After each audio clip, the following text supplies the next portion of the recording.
Hi folks, Ray Gianelli here, and today I want to give you a tour of my bench. I want to give you an idea of what I have, why I have it, why I bought it, and how I have my bench laid out to give me the kind of flexibility and efficiency I need to get the job done.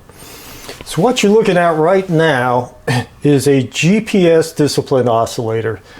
This little puppy taps the GPS constellation and gives me absolute frequency, accuracy, and a certain amount of stability. GPS needs that to give accurate results. I need it in here to provide a reference to any time-based test equipment I have, and I'll get into that shortly.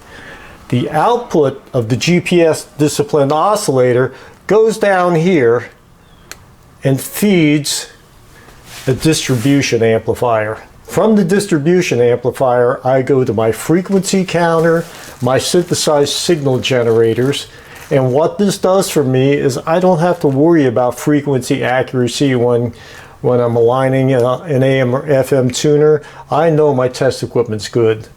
It just takes one layer of worry out of it. I got the distribution amplifier not so much because I needed it, but because it came in a lot of test equipment I bought. In the chicken or egg scenario, I bought the GPS discipline oscillator because I had the amplifier. For the most part, I don't need it, but on the rare occasions I do service test equipment, the accuracy is really nice to have. So, since that's to the left-hand side of my bench, we're going to go left to right, and the next thing you're going to see here is this stack. Okay, on the bottom, I have a 3336A by Hewlett-Packard. It's a synthesized level generator. What I'm able to do with this is I can sweep AM or FM IFs. I can come out of the back with a ramp and go to my oscilloscope in XY mode, and I can do sweeps. I've since graduated to another piece of test equipment. I'll show you in a little bit. But above the 3336, we have a frequency counter. I bought it because it was cheap. It came in the same lot of test equipment that I have the distribution amplifier from. And again, since I have the GPS discipline oscillator, I know my counter's right, and I don't have to drag it into work every few months and calibrate the time base. Above that is a power supply, because you can never have too many DC power supplies. This one goes 0 to 50 volts, puts out 0 to 2 amps. Okay, so we move right on next to that, and you'll see my stupidly expensive, as I always say, audio analyzer, and on top of that, oscilloscope. So I'm going to move the camera because these are two important pieces of test equipment for the audio servicing that I do. Okay.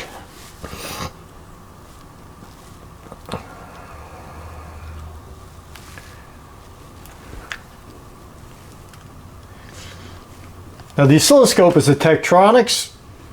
It's a 2445A, 150 megahertz, 4-channel, and while 4-channel sounds like it'd be really handy, I've never used all 4 channels at once. 2-channel scope, very handy. 4-channel scope, just sounds like it'd be handy. On the bottom here, I have two 1000 watt dummy loads. They have leads that go out of the back of the dummy loads and go directly into the audio analyzer here and here. From the output on the back of the audio analyzer, I'm coming into the oscilloscope. And this way, I can look at left and right channels simultaneously through the audio analyzer, and the audio analyzer also auto ranges to keep the display constant on the scope. Okay, so it's a very handy, very efficient setup. All I have to do is set my amplifier unit under test up. I put signal in it from the distortion analyzer. I analyze what comes out of the dummy loads, and I can see at a glance what my maximum undistorted output is, what the THD is, and I can look at the waveform on the scope simultaneously to see when I've reached the threshold of clipping. Works out really well. Also, I just unplug these two from the scope when I want to use the scope for general purpose troubleshooting. In addition, I'm going to make some videos on each one of these pieces of test equipment. Not the ones I don't use that commonly, but definitely the oscilloscope and the audio analyzer.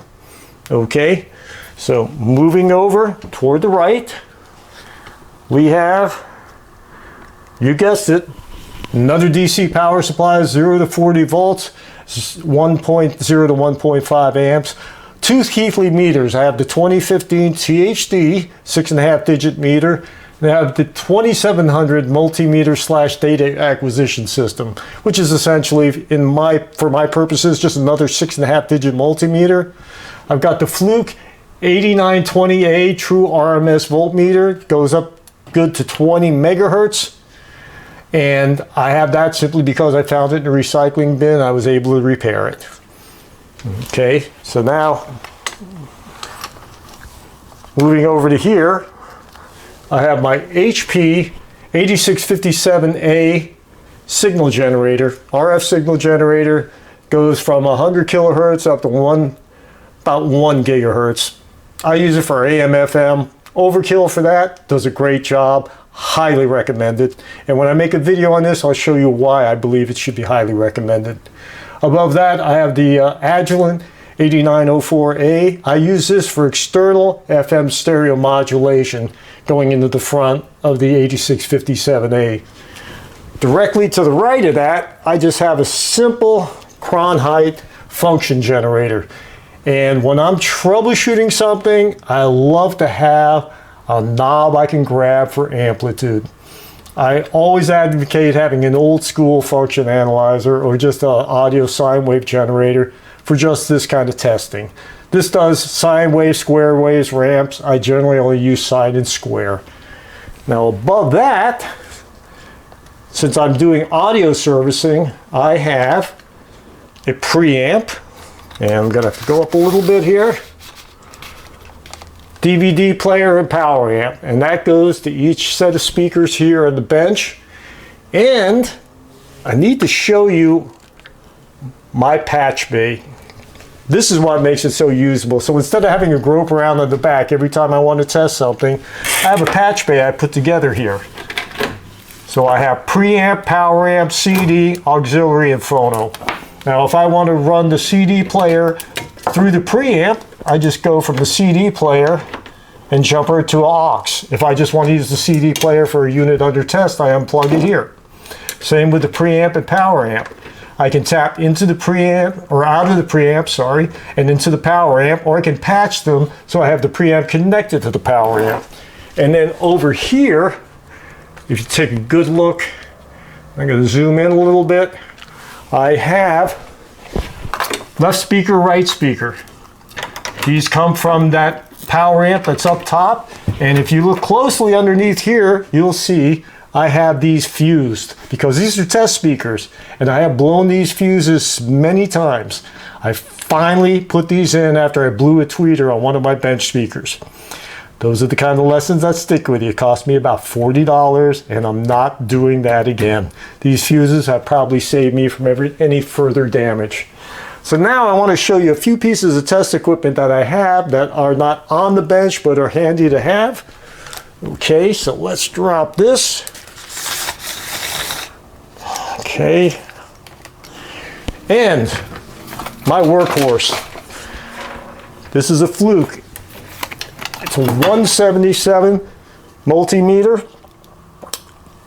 If I had it to do over again, I got this one given to me.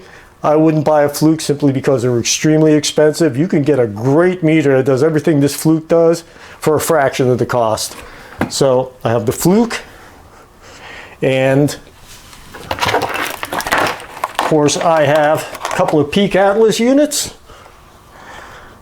I got the ESR 70, which is a good meter for what it does. I have never had a capacitor that tested bad on this that wasn't bad. I have had some that tested good that were bad because you have to realize your test equipment's attributes and limitations. I stress this because this will test ESR and tell you the value of the capacitor. It will not tell you if the capacitor is leaky. It will not detect that. There's no one tester that I am aware of, not to say they don't exist, but that I am aware of, that will test every parameter of a cap. So just bear that in mind. And of course, I have the Peak Atlas DCA75 transistor tester. This is a very handy little guy. It's great for testing HFE for small signal transistors, but when I start to match power transistors, I had to get off my wallet and buy a curve tracer. Now, this is not the last word in curve tracers, but it does the job. It's an ICO, cost me about $75, and it connects to my oscilloscope in XY mode and allows me to test transistors and match them. Okay? A couple other pieces I have that you don't see up here is I have a digital scope.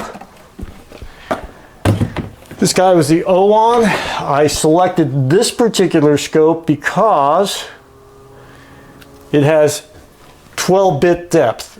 Gives me a little better presentation. There are times when a digital scope is the tool to have. The great thing about digital scopes is they shine on low rep rates. They shine on single shot events. You can record, you can look at something at your leisure. You can set up measurements of all different kinds. Rise time, you can set up RMS levels. You can set up peak to peak levels. You can set up frequency. The measurement capabilities of DSOs is unparalleled. That said, for the audio troubleshooting I'm usually doing, my Tektronix is my daily driver. Another piece I have that is not in play all the time, but is essential when I'm doing some radio troubleshooting, is I got the OON as I kick the camera. Let's get this in. Got an OON spectrum analyzer with a tracking generator. I got a great deal on this. I got the last one Arrow had. They were selling them dirt cheap. I don't know why. It was brand new in the box. When it comes to tuner troubleshooting, if you have the wherewithal to afford a spectrum analyzer, highly, highly recommended. Okay, so this is just an overview of everything I have on the bench. I will go through some of these pieces in more detail as time permits, but I just wanted to get a video up there, go through the bench, show why I have it laid out the way I do, and show you some of the equipment on it. So anyhow, thanks for watching this, and as always, I wanted to give back to the community that has given me so much. Thanks a lot and have a great day.